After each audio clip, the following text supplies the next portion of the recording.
ஒரு ஊர்ல வாழ்ந்து வந்த அரசர் தன் நாட்டு மக்களுக்கு நிறைய நல்ல விஷயங்களை சொல்லிக் கொடுக்க சில போட்டிகள் நடத்துறத பழக்கமா வச்சிருந்தாரு. அப்படி ஒரு நாள் அந்த கிராமத்துல இருந்து 3 பேர் இவர் நடத்தக்கூடிய அந்த போட்டியில கலந்துக்க முன் வராங்க. இப்ப அந்த 3 பேர் முன்னாடியும் 3 கதவுகள் இருக்கு. ஒவ்வொரு கதவுக்குள்ள ஒரு எம்டி ரூமும் இருக்கு.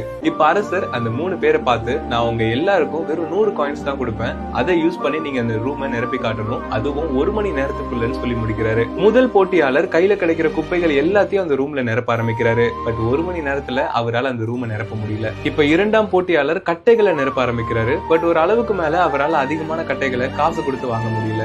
அண்ட் ஃபைனலா அந்த 3வது போட்டியாளர் சில மெழுகுவத்திகளை வாங்கி அப்படியே அந்த ரூம்ல ஏத்த ஆரம்பிக்கிறாரு.